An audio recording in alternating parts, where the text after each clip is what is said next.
All attendees are in listen-only mode. Good morning, everybody.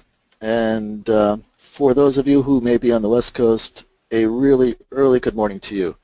My name is Joe Macbeth, and I'm the Executive Director of the National Alliance for Direct Support Professionals, and welcome to the third installment of our series of webinars in conjunction with the New York State Office for People with Developmental Disabilities and the Regional Centers for Workforce Transformation. Today, usually I'm the person who's doing the introductions, but today you folks are stuck with me alone, and I'm going to be speaking largely about culture change and organizational culture and how we can use organizational culture in our efforts to improve the transformation efforts of direct support professionals. Before I begin, though, this is a shameless promotion of the NADSP. We are having our second annual conference in Atlanta, Georgia on June 4th and 5th, and we have lined up a schedule that is beyond my highest expectations. We have Dave Hingsberger, Kathy Ficker-Terrell, Lynn Siegel, Dr. Mikey Fallon, John O'Brien, and Steve Eidelman all doing plenary sessions. We will be recognizing one of the titans of workforce advocacy and leadership with our John F. Kennedy Jr. Award, Regis Obajiski, and some incredible plenary or breakout sessions, networking neighborhoods. If you're not registered, register. It's cheap, it's affordable, and it is going to be an awesome 2 days. So please join us in Atlanta. Also, I just want to give a real brief shout out that we're having 2 more webinars this week. Tomorrow at 1 p.m. with Dave Hingsberger.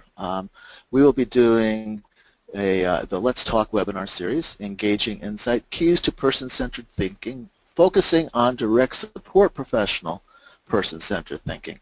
So join us tomorrow at 1, and then on Friday, May 13th, Friday the 13th, we will be doing a grieving and loss webinar with John Raphael and helping direct support professionals understand the grieving process when and if they are supporting people who are dying. So we have 2 more incredible webinars this week. We hope you join us. You can, I will give you the information on how to register. We have links to those registrations. I'll do that later on. So here we go. I'm going to throw some data at you.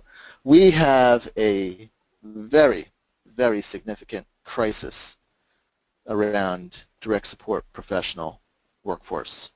Crisis in recruiting people, crisis in keeping people, crisis in hiring the right people, and the demographics are not good. This I pulled directly from the United States Bureau of Labor Statistics. And you'll see that the fastest growing occupations, this is the second fastest growing occupation, and it's personal care aides. The problem with direct support professionals who support people with intellectual and developmental disabilities, one of the problems is we do not have good workforce data. And we don't because there is not a recognized, standardized occupational code with the title of direct support professional, which means employers, when they report their labor statistics to the government, they have to retrofit their direct support workers into another category that matches the best tasks and job responsibilities with something else. And usually it's personal care aides. And you could take a look at the change in employment for the decade between 2014 and 2024. We're looking at an increase in 26% of what we have today. That's expected to be over 458,000 new workers in the next decade. That is leading to this crisis.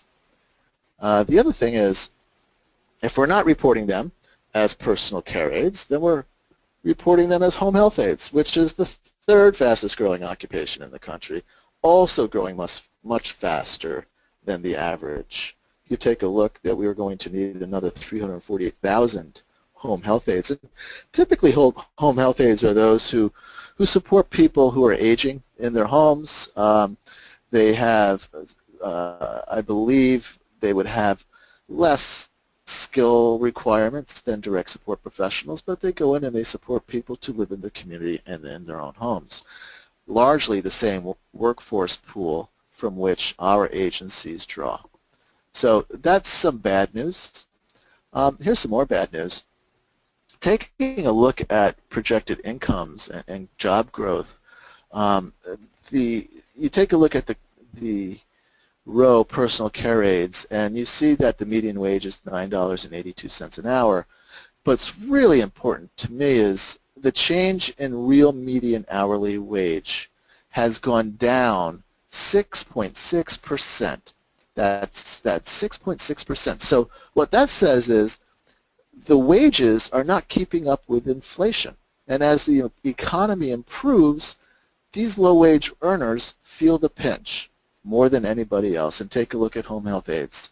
They've lost 6.2% of their wages. That is highly, highly concerning to all of us.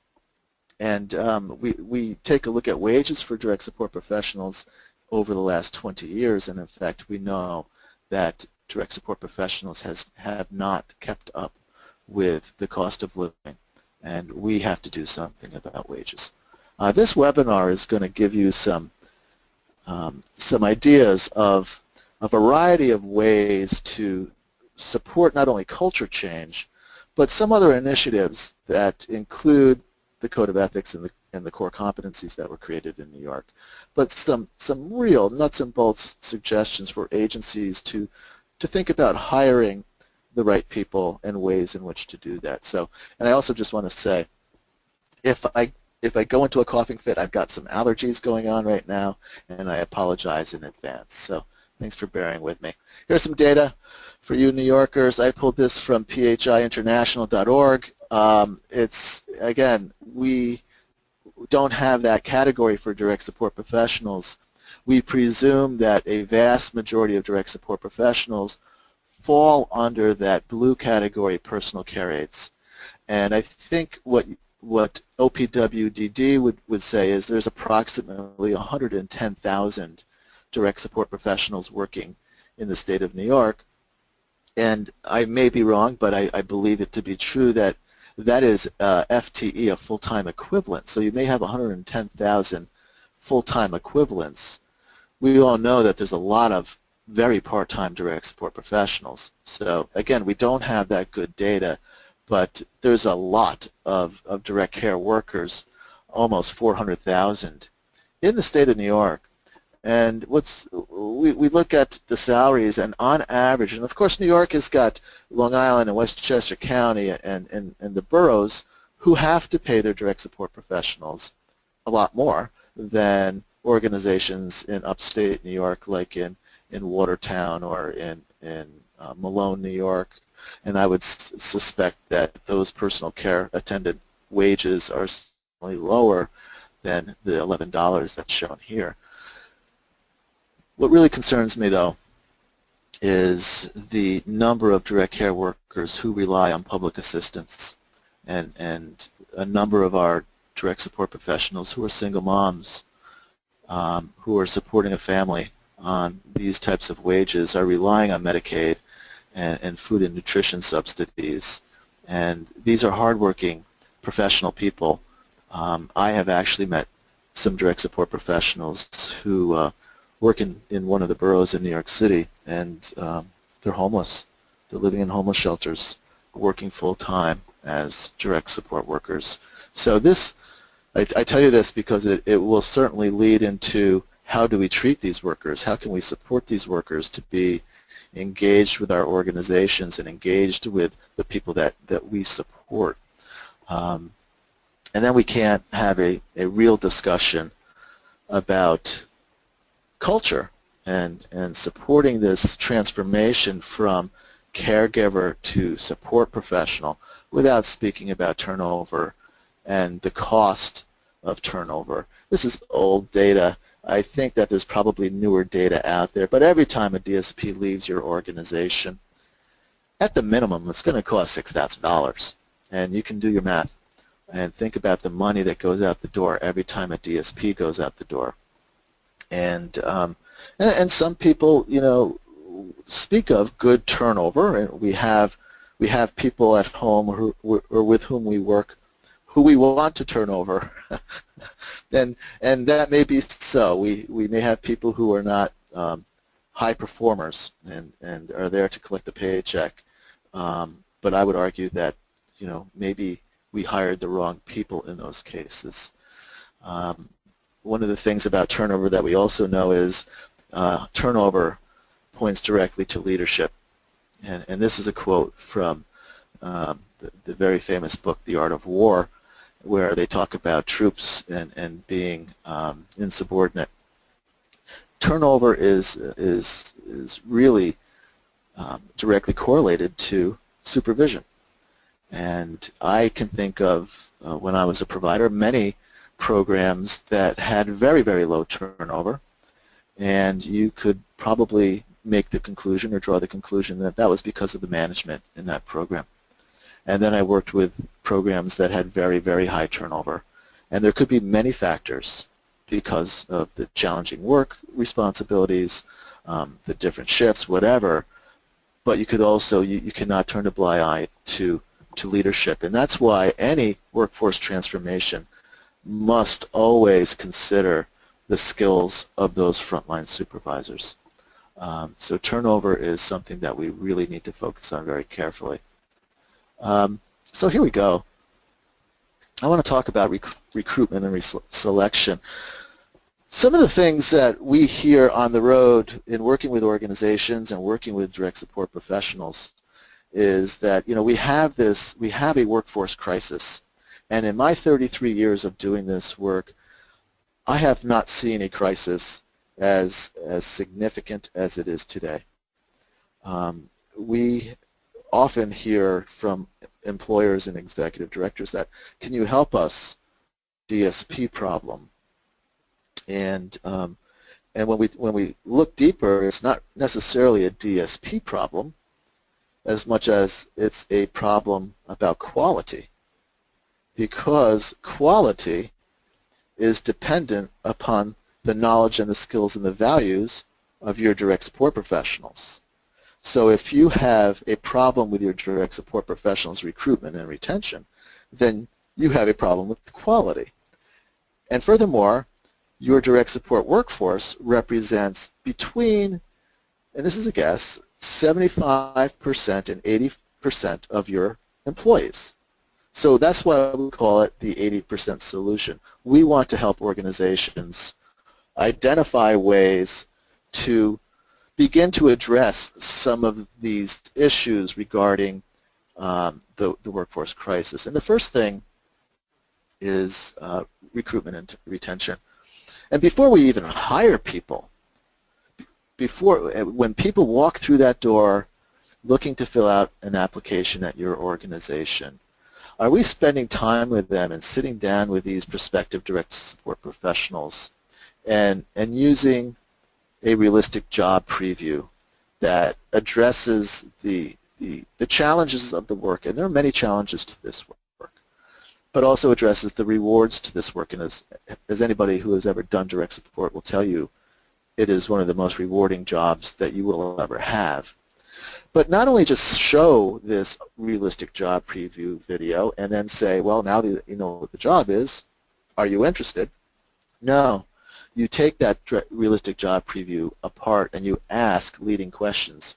What did you see about the direct support work that concerned you the most? What did you think was the most difficult part of the job duties that you witnessed on that video?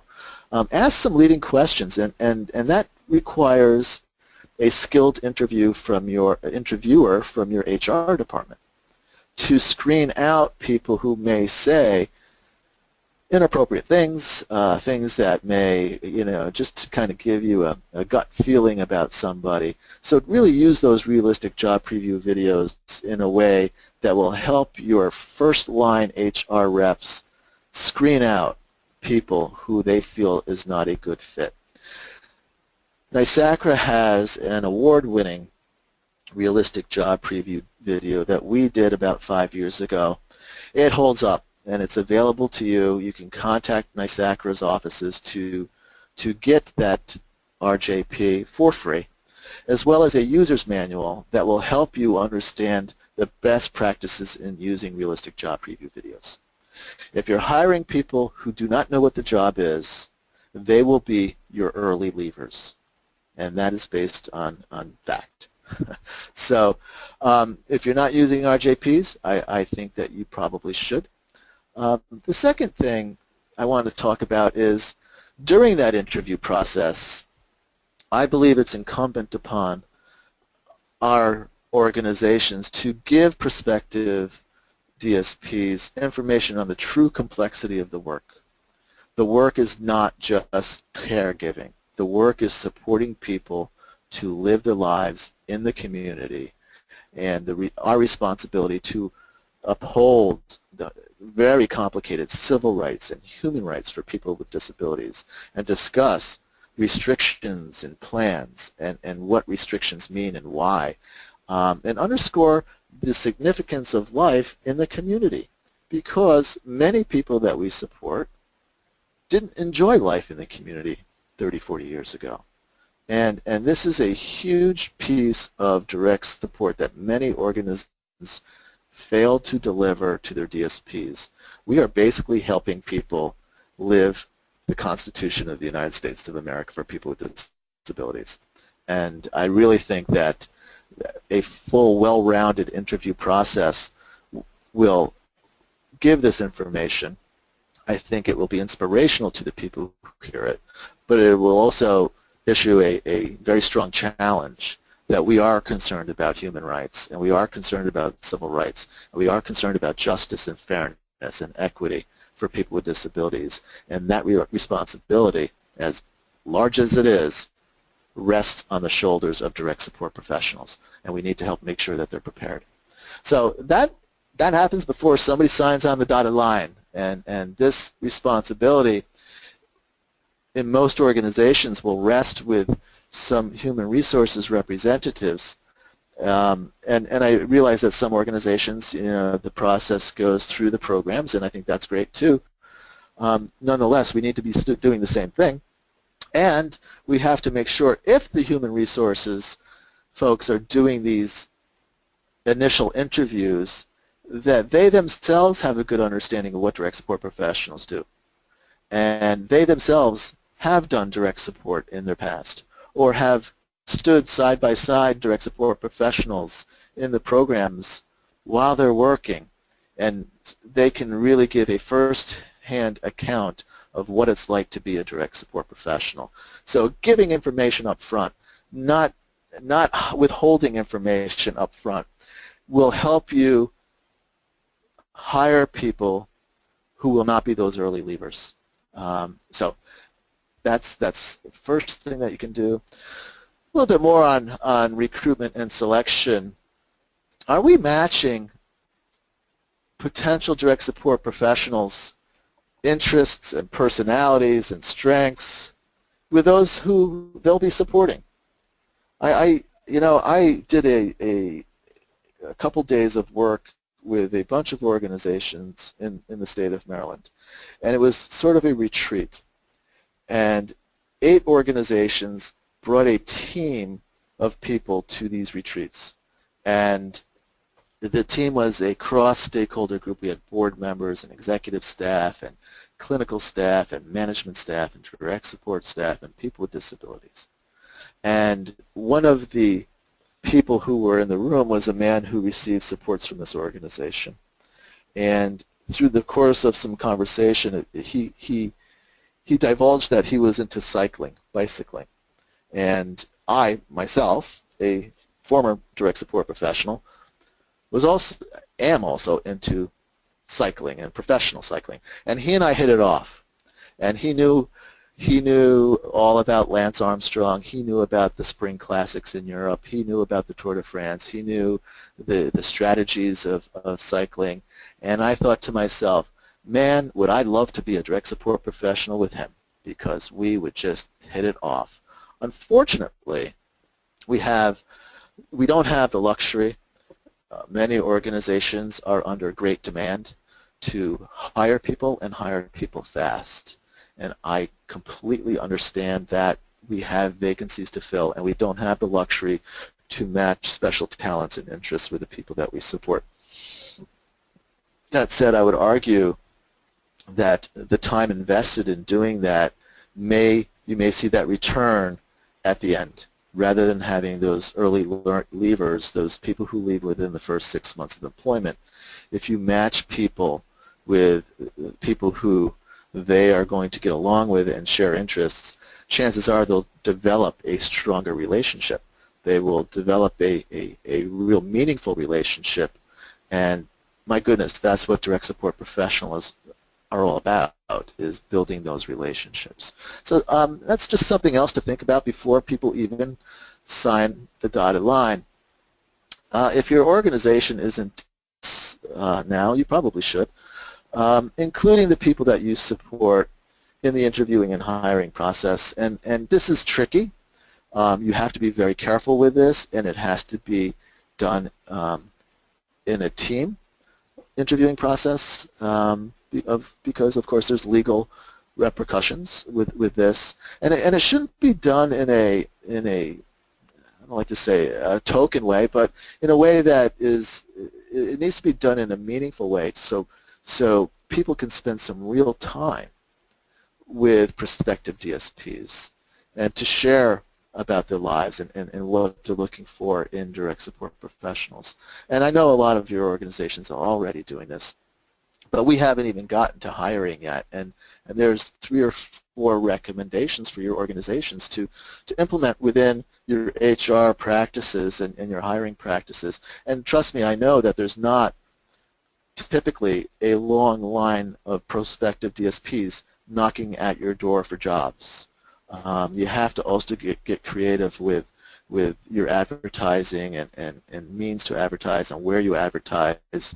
You know, when I was hired, it was in the newspaper, and today, you know, who knows? It's Craigslist, it's tweeting, and the technology today or the opportunities and in the different ways to recruit is really astounding now. So use technology.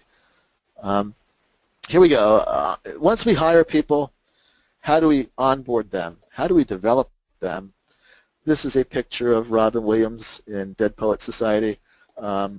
Excuse me.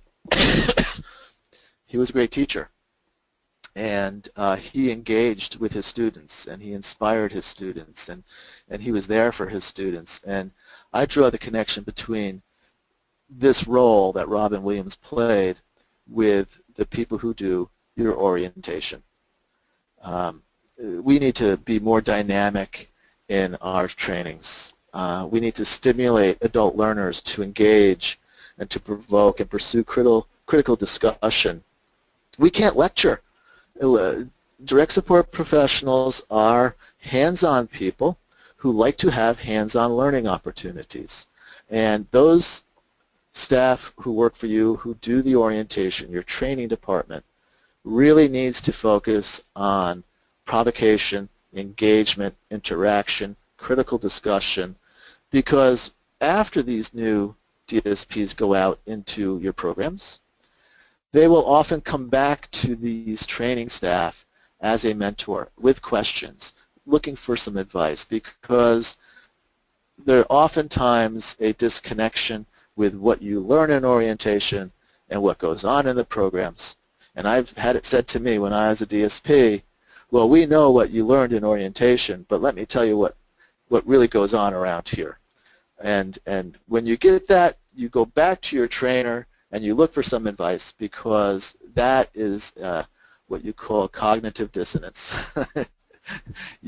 What do? You want to fit in. You want to be welcomed by your colleagues and your peers. You're the new guy on the block. You want to make sure that you're doing your job well, but you also need to make sure that you're following policies and procedures. And I cannot emphasize enough the value that your training directors and your training staff have on the culture of your organization. So, so consider that. And this is just something that we use a lot. Lectures don't work. If you have staff coming in and we're going to lecture them on OSHA or bloodborne pathogens or HIPAA, they will listen to you for probably about 2 minutes, and then they're daydreaming. But teaching, I might remember that a good example of teaching is CPR and first aid. And the funny thing about that is a lot of direct support professionals report to us that that's the best training that they get, because it's hands-on training.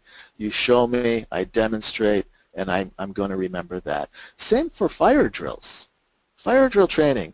I mean, fire drills can be a real pain in the neck, but my goodness, nothing is more important for a DSP to understand the procedures of a highly effective fire drill. I was watching a video on YouTube of a group home in Maryland that tragically there was a fire overnight, and 4 people lived in the group home, required full assistance for evacuation. Thankfully, everybody got out of the home safely, and no small thanks to those 2 direct support professionals, one of whom was being interviewed by the local news channel, and he was asked what happened, and the DSP said, "Hey, man, we're just trained to do this. We just went right into fire evacuation mode because we were trained. We practiced this. We've done it a couple times a year, a couple times a month. We're doing these evacuation drills, and it paid off tonight. That's involving me, and I will learn." It's a great example. A few other things that you can do. This goes to culture. Giving DSPs the opportunity to engage with their colleagues. Let them go to professional conferences.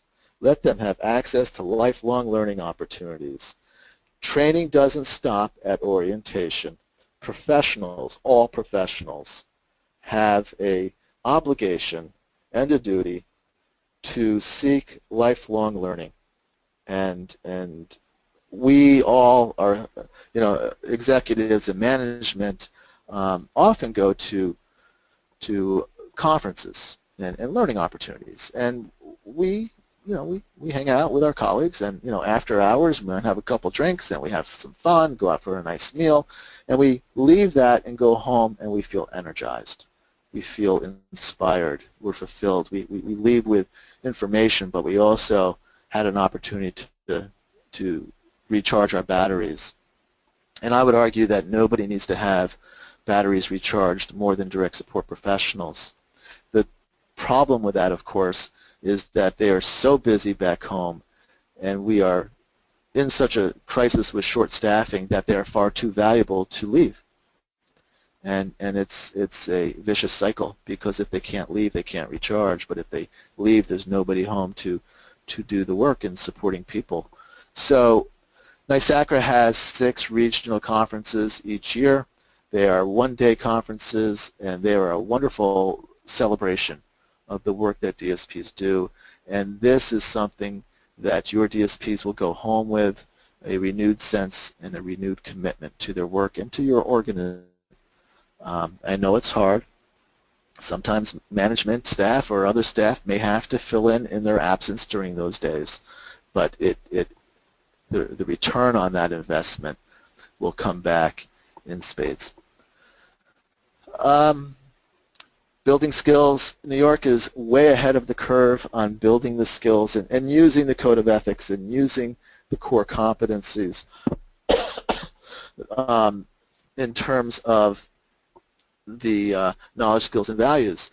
The training that you have must be based on sound research, and that training is directly funneled right into those core competencies that OPWDD released, those 23 core competencies that every direct support professional in New York State must be familiar with and must practice and will be evaluated against. And then, of course, the Code of Ethics. So your organizations really need to use the code and the competencies as part of their job descriptions, as part of their expectations as the DSP, and as part of their evaluation, of course, because DQA is going to be coming in and making sure that this is happening and using the evaluation tool. And I believe a subsequent webinar will be focusing on that evaluation tool. But you have to start incorporating these different products into the culture of the organization and using the language that comes with these products, like supporting health and wellness and being energetic in supporting the emotional and physical well-being of people, and crisis intervention and crisis prevention and communication skills. All of these things should be the language of direct support professionals, because every profession has professional jargon, professional language, a lexicon that is commonly used by professionals. But we often hear direct support professionals using other language that just doesn't represent professional values or professional skills. So this is all out there for you New York providers to really start to dig into, and making sure that people understand how to help people make decisions. Making decisions is a major piece of the direct support world.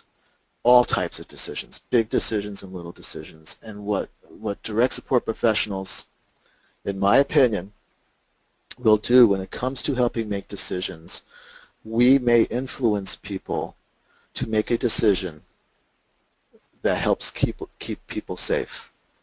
And that's good. We should always keep people safe. But we should also help people understand all of the options and all of the resources and all of the consequences that goes into that decision. And sometimes people will make a decision that we disagree with. And if that's the case, then we communicate that with our supervisor and communicate that with the team and document that, which is all part of the skills. But do we allow people to make decisions that we disagree with? Do we support people in making decisions that are risky? And if so, do we evaluate those decisions after they're made and work with that person to understand what happened? Hopefully nobody got hurt, of course, but and we're not going to help people, support people making decisions that are harmful. But here's the fact: human beings make bad decisions every day, and human beings learn from bad decisions. That's growth. And people with disabilities, because of our duty to help them be safe, are experienced poor, and they don't have experience making decisions. So use these products, the informed decision making, the Code of Ethics, the core competencies, to help DSPs understand the decision making process. And here it is. This comes from the World Congress on Self-Advocacy, and it just says it so nicely. When people are supported to make decisions for themselves, they're seen as more capable. When people aren't allowed to make their own decisions, or when somebody else makes decisions for them, they're seen as less capable and having less value. And DSPs need to know this, because when we're supporting people at a doctor's appointment and the doctor speaks to us, what's wrong with John that you're supporting? We don't answer. We say, you can talk to John, and I'll help if you need some help. And so many other occasions when we're working in the community, when we're grocery shopping or ordering food at restaurants, allow people to make their own decisions and support people to make their own decisions. There's the Code of Ethics. I'm not going to spend a lot of time, but you can't help people make decisions unless you're ethical. Bottom line, unless you're ethical, and you need to live these Code of Ethics and be inspired by these Code of Ethics and be challenged by these Code of Ethics. And there's the 23 core competencies. I'm not going to spend much time. Those are the skills. If you're from New York and you haven't seen them yet, where have you been? These are in place now, and you should be practicing these now, and you should be understanding them now. There are 23 competencies. Each competency has skill statements, and then even to break it down more, the skill statements have tasks. So there's a lot of information on the Regional Center Workforce Transformation website. That's workforcetransformation.org, and you can get all of this information. I already mentioned this. There we go. Your job descriptions and your performance evaluations should be based on those competencies. Your job descriptions should be based on those 23 competencies, and your evaluations by regulation will be based on those competencies. If you need support on figuring out how to do that, I would contact your regional center lead. That's all on that regional center website. There's a lot of resources to help you figure all of that out. Career ladders, lattices, providing incentives to remain in direct support while being compensated for demonstrating ethics and skills. Basically, when you learn and you demonstrate, you should be able to earn. Our field, what we have done for 40 years of supporting people in the community to keep good direct support professionals working for our organizations, we typically promote them out of that job that they excel in and into another job that they may not excel in, a supervisory job.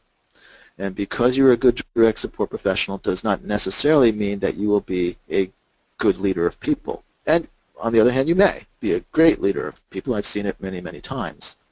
But my argument would be, if you are given if a highly performing direct support professional is given an opportunity to earn the salary that they would earn as a supervisor or a manager by staying in direct support and getting a certificate or a credential, then many people would prefer to do that. Our wages, and we don't have the rate setting methodology in place to do this right now, but I have to tell you, within the next 5 or 10 years, we damn well better well have this in place, because we just cannot afford to lose good direct support professionals because we don't have an opportunity for them to grow in the work that they're so good at. So let's talk about culture.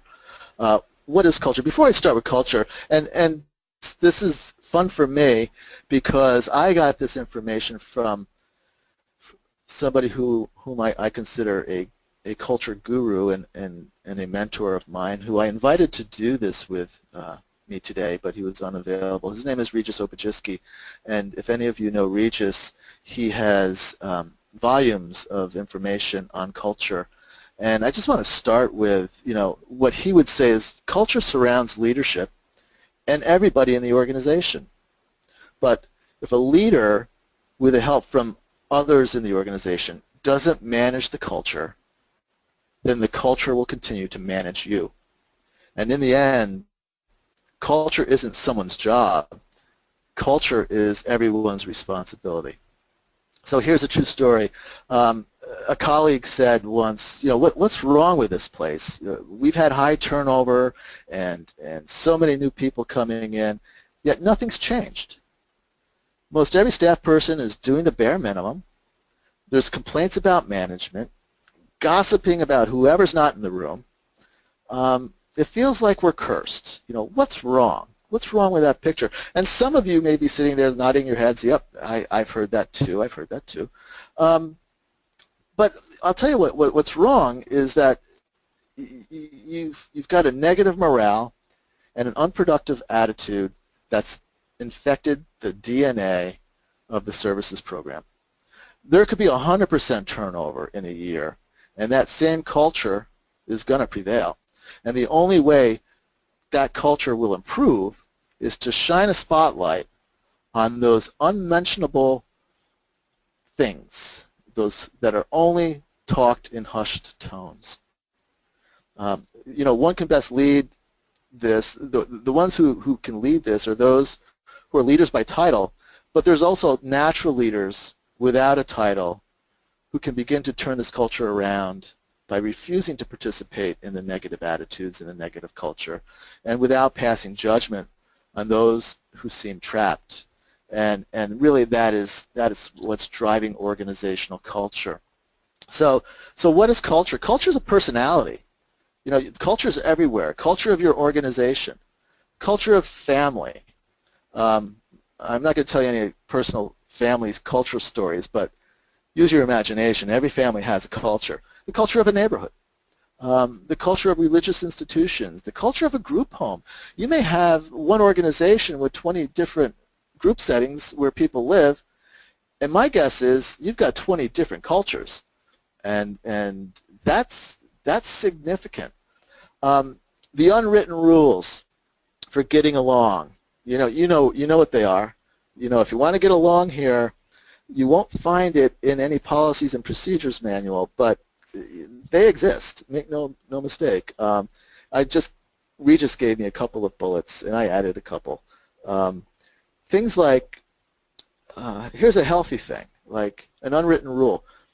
We want our direct support professionals to speak up because we respect you. On the other hand, we hear direct support professionals, just be quiet and do as you're told. That's an unwritten rule. How about this one? It's okay to be late because the director's busy and he's never on time anyways, so it's okay for me to be late. Or you can't earn your way into the inner circle, quote unquote, the inner circle, for at least a year. You got to put in a year. These are the things, these unwritten rules that permeate our culture. Gossip, oh my goodness, gossip. Gossip is okay, but only with close friends. No. These unwritten rules, things like, on the positive side, the people that we support in this organization will always come first. The direct support professionals who work with the people we support will come second. They're the second most important person in our organization. And that is part of your positive culture. Collective memories and stories that people repeat. You all know this. It's kind of like, when so-and-so was in charge, things were a lot different here. Or the founders found this agency on the guiding principles that we still endure to promote today. We always stood for what was best for people, and now we're focusing on what is really important for people rather than what we think is important to people.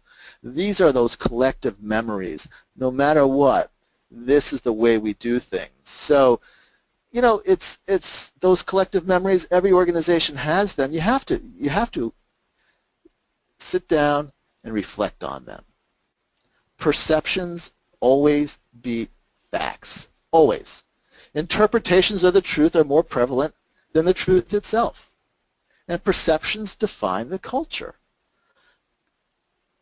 It's what does it feel like to work here? What does it feel like to work in this program? And then I go to another program, and why does it feel different? So how can you understand the culture of your organization? How can you see without passing judgment and see what happens? You might say something in a team meeting, or you may say something in a planning meeting or a strategic planning meeting without passing judgment that may just seem out of left field. And your colleagues meet you like, hey man, what's it like living on Mars? Where are you coming from? But I would argue, I want those ideas. I want those left field ideas. I want to be provoked, and I want to be challenged into thinking in a different way. So sometimes your remarks might be welcomed and entertained, and I think that's a healthy culture. That's a healthy organization. Ask what happened to the anonymous staff satisfaction survey. Hey, where are those results? When are they going to be incorporated into the strategic plan? Why did they disappear? Sometimes when we do anonymous staff satisfaction surveys, we find things that we don't necessarily want to hear. And if that's the case, then we need to start fixing them. And lastly, culture is only as good as the people decide it will be. And there's a lot of resources out there, and Regis is one of them.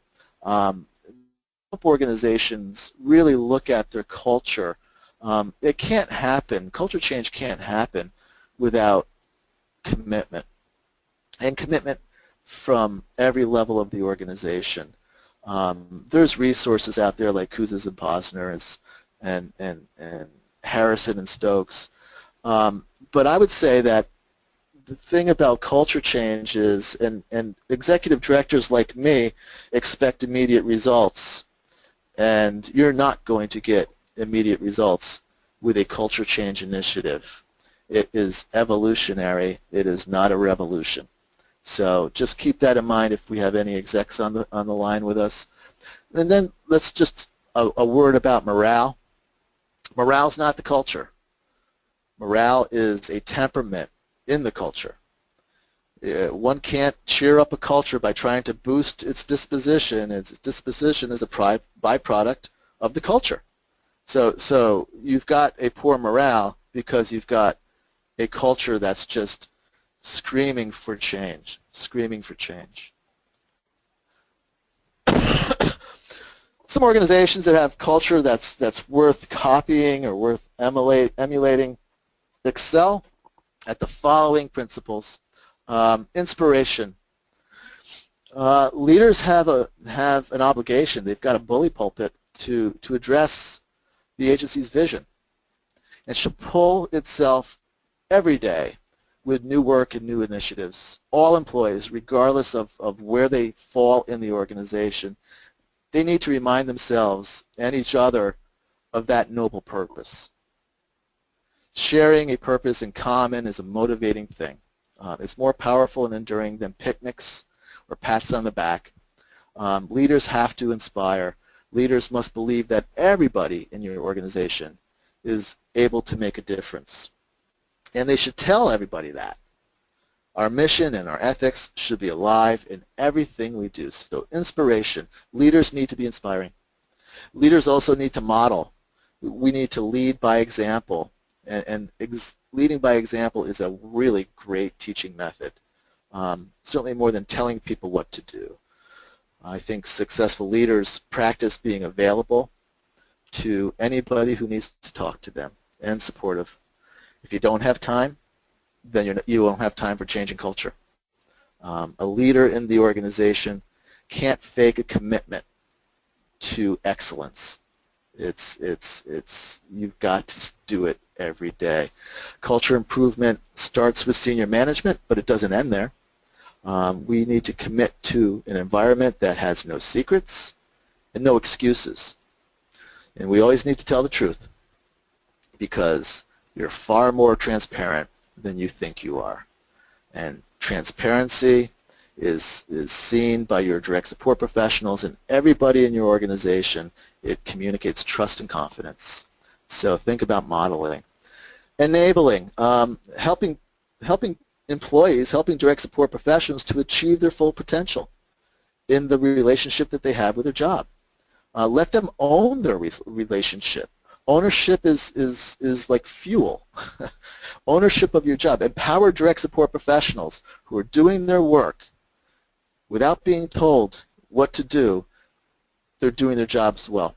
That's why I am such well, I'm more than a fan. I don't know. I'm a militant about credentialing because when you see highly skilled, credentialed direct support professionals do their jobs, just get out of their way and watch them do it. You enable them to do their work.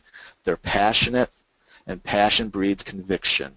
It turns mediocrity into excellence. So matching those passions and those interests with professional development, that's an art form of leadership. And that falls right on your training and development staff. So ask what you like about your job and do it. So enabling these are all leadership, and I'm not just talking about executive leadership. I'm talking about frontline supervisor leadership. I'm talking about direct support professional leadership. And lastly, or not lastly, second to last, challenge. We need to encourage our staff to challenge the status quo. Yep, challenge it, but do so respectfully and professionally. And do so for the sake of improving our customer service. Ask what do you like about your job and what can we do better. sometimes we label these people who ask those difficult questions as the squeaky wheels, as the people who are just, you know, a thorn in my side, just put your head down and do your work. Harness that, challenge them, make sure that they're professional and work with integrity and responsibility, but challenge them to endeavor to do more. And lastly is encouragement. Rewards and recognition are two things that employees really value. Praise, you have to praise your DSPs, but it needs to be specific and sincere. You always need to acknowledge excellence. You need to applaud champions, and those legends that you have to try to emulate, and you need to try to be like those legends that you have. Personal notes and personal phone calls and impromptu thank yous and showing somebody that I'm paying attention to the good things that you do and your effort really matters to me. That's going to go a long way, and it doesn't cost you a dime. It's common sense that praise for achievement encourages that behavior to repeat itself. And those 5 bullets, nothing but culture. And we need to have every level of the organization on board and start doing those types of things. Mentoring. Do we have mentors? And are we nurturing mentor relationships? Because every professional who is successful can identify somebody who has been a mentor to them. And mentors typically happen at a very organic level. You can't assign mentors. And there's so much research out there about having mentors, but the value of having a mentor, especially for a DSP who often struggles with figuring out what to do because our job is different every day, wouldn't it be nice to pick up the phone and ask somebody, hey, do you have any advice? And don't judge me if this is a stupid question. And I can think in my own career, I have 2 or 3 mentors that I value a great deal. Lastly, kind of fun stuff. We need to lighten up.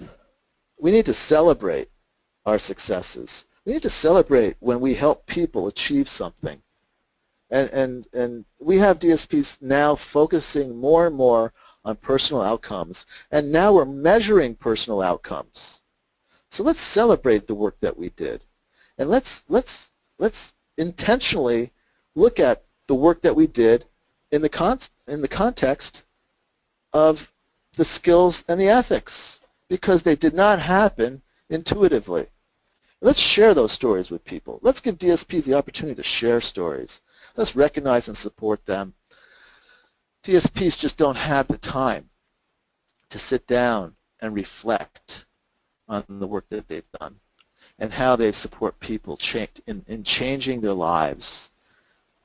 So many DSPs tell us stories of people that they support who were once very challenging and difficult and had significant reputations. And through relationship and through skills and ethics and through a commitment, these DSPs have helped these people lead far more dignified lives and helping people get jobs. And you know what? We need to reflect on that. And so what we do doesn't work.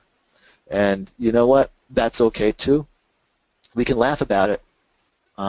We need to listen to DSPs, and we need to allow them to discover without being so prescriptive of do this, this, this, and this. I believe that it's okay to argue as long as it's done respectfully and professionally. I think professionals, it's okay to have disagreement.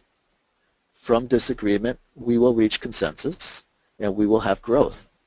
And if we don't, then we're going to hug it out, man. So these are free. You don't have to pay for this stuff. This is if you want to create an environment where people want to work, do these things and then measure them. Collect the data. Do the pre and post satisfaction surveys, do those exit interviews, measure your turnover, try to find why people are leaving. We need to do a better job of understanding not just our turnover rates, but why our turnover rates. And I'll leave you with this. I leave this with everybody whenever I speak. Some of you are sitting there, and you could pick out your favorite. What's in it for me? I've got too many layers. It's not going to fly. It's hopeless. It's too political. No, you can do it. You can do it. It's going to take a commitment, and I think your leadership needs to take the charge. That's all I have. I got through it without too many coughing fits. I don't know if I have any questions, Tanya, but that's 58 minutes. You can contact us to help you. You can also, I believe, Tanya will be sending out evaluations through email to all of you. These webinars are funded by the New York State DD Council, so we have to provide them with some data. Please take a moment to fill out the evaluation and return it to us. Please join us on our continuing series of these webinars. I'm not sure when the next one is, but we have one tomorrow, and it's going to be damn good, on person-centered thinking, moderated by Dave Hainsberger, and then Friday on dealing with grief and loss for DSPs with John Raphael.